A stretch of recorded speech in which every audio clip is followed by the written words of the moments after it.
بسم اللہ الرحمن الرحیم السلام علیکم اللہم صلی علی محمد وعلی آل محمد۔ یکم محرم کے حوالے سے امام علی بن موسیٰ رضا علیہ السلام کا بتایا ہوا عمل، جو کہ دعاؤں کی قبولیت کے لیے ایک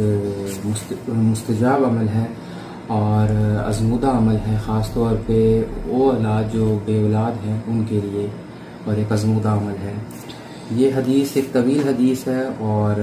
حضرت شیخ صدوق کی کتاب جو ہے عمالیہ شیخ صدوق اس میں موجود ہے، اور اسی طرح شیخ صدوق اپنی دوسری کتاب عیون اخبار رضا میں بھی یہی حدیث اسی سند کے ساتھ لے کر آئے ہیں، اور سند کے حوالے سے یہ حدیث بالکل صحیح ہے اور معتبر ہے، کوئی غبار نہیں ہے، اور اس کی سند کو معتبر حضرت آیت اللہ شیخ محمد آصف محسنی رحمۃ اللہ علیہ انہوں نے اپنی کتاب موجم احادیث المعتبرہ کی جلد نمبر 6 میں بھی کہا ہے۔ سند کے لحاظ سے یہ حدیث صحیح ہے۔ اس میں امام علی رضا علیہ السلام کے صحابی ہیں حضرت ریان بن شبیب رحمۃ اللہ علیہ، وہ عرض کرتے ہیں کہ میں امام علی رضا علیہ السلام کی خدمت میں یکم محرم کو، یعنی محرم کے پہلے دن حاضر ہوا، تو امام علی رضا علیہ السلام نے فرمایا یا ابن شبیب الصائم انت، کیا تم نے روزہ رکھا ہے آج کے دن؟ فقالت لا، ان کا یا مولا میں نے روزہ نہیں رکھا۔ تو امام رضا علیہ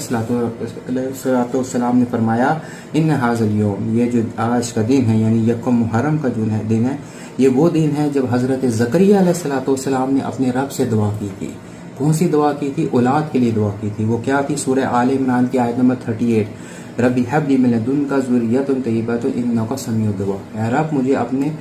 جانب سے ایک فرزند عطا فرما، بے شک تو دعاؤں کا سننے والا ہے۔ فاستجاب اللہ لہ، پھر اللہ تعالیٰ نے ان کی دعا کو قبول فرمایا،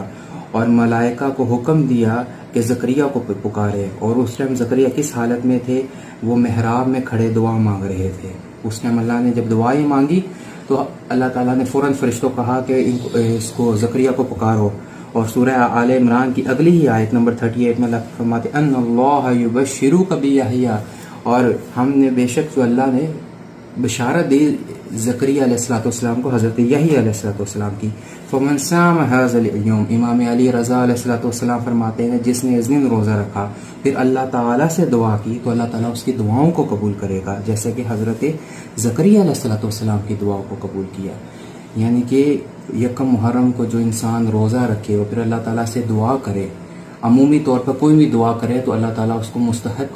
کرتا ہے، اور خصوصی طور پہ اگر کوئی دعا اولاد کے لیے کرے، یعنی امام علی رضی اللہ علیہ السلام نے حضرت زکریا علیہ السلام کے عمل